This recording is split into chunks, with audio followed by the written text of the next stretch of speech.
Today we have a 1986 Porsche 944. The customer complaint is sometimes they have to jump start it, sometimes it won't start, and sometimes the blower motor turns off. We're going to do a charging system inspection. You can see here that we are charging at 14 volts once it's cold. But after the car warms up, maybe for 10 or 15 minutes, we start losing that 14 volts. It's going down and down and down. We're getting it down to about 13.4 volts. Right now, we're charging at 13.4 volts. That's power coming in from the alternator. We've been kind of feeling and touching this. This cable right here is hot. It's too hot to the touch. That's not good. There should not be a hot cable. You should be able to touch all the cables on the car, and they should just be room temp. We want to check the integrity of this cable. We are doing a voltage drop test from the starter motor up to the positive lead of the battery. We tried accessing the alternator, but the alternator is difficult to access on this car. You have to take the air cleaner assembly out. If you do it from the bottom, you have to take the rear cover off the back of the alternator. We could do it, it's just gonna take time, and there's easier ways to access those cables. We looked up the B+ circuit on this car, and it goes from the alternator to the starter to the battery. We are under the car viewing the DVOM. The DVOM is hooked to the negative lead. The negative lead of the DVOM is hooked to the starter. This is the easiest place to access the B+ cable coming from the alternator on this car. The positive lead of the DVOM is hooked to the positive battery post.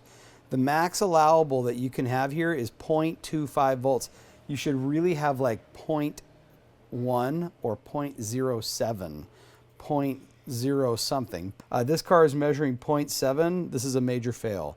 This is why there's heat in the cable at the top. Is it an alternator? Is it a cable? Is it a cable connection? Why is this car sometimes not charging and ultimately sometimes not starting because they have to jump start it? Right now you can see we're charging at 13.4 volts right there.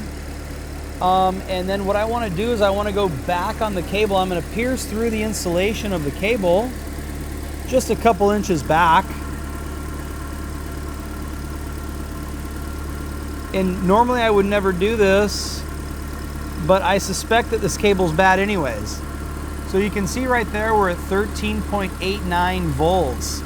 So 13.89 to 13.44. We basically got a half a volt drop right there within that connection. So I'm gonna get the FLIR out and I'm gonna see how hot that connection actually is. This is just an infrared camera. You can see the negative lead is nice and cold.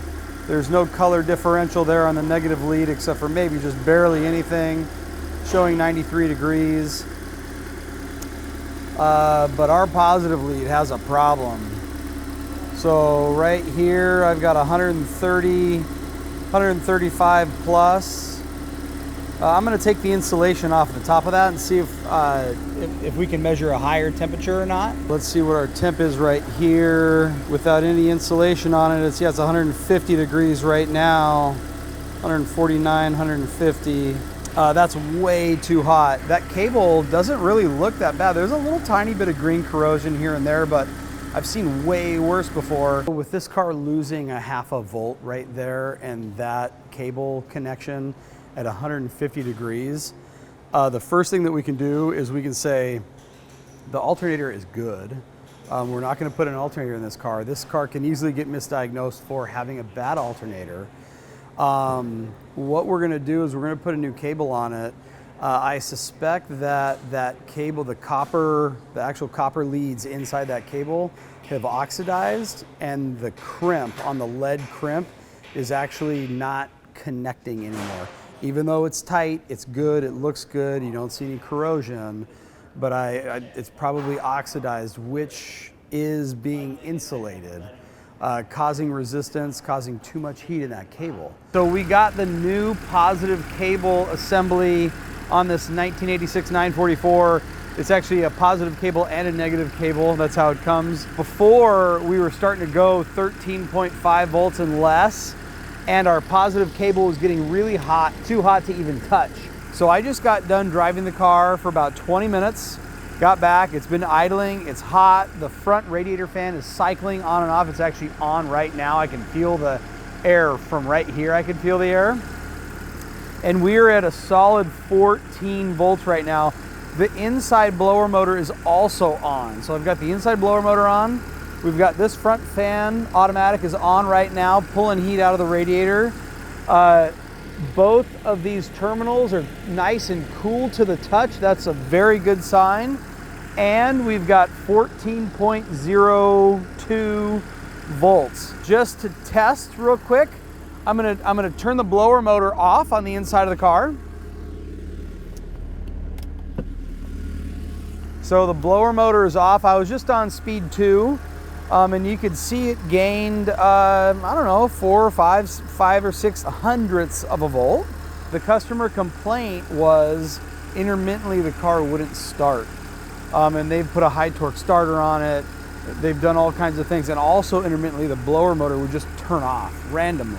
For the last 20 minutes of driving, I had the blower motor on full speed for the first part of the drive, and then I knocked it down to speed dial number 2 for the last part of the drive, and it worked flawlessly. So this car is fixed.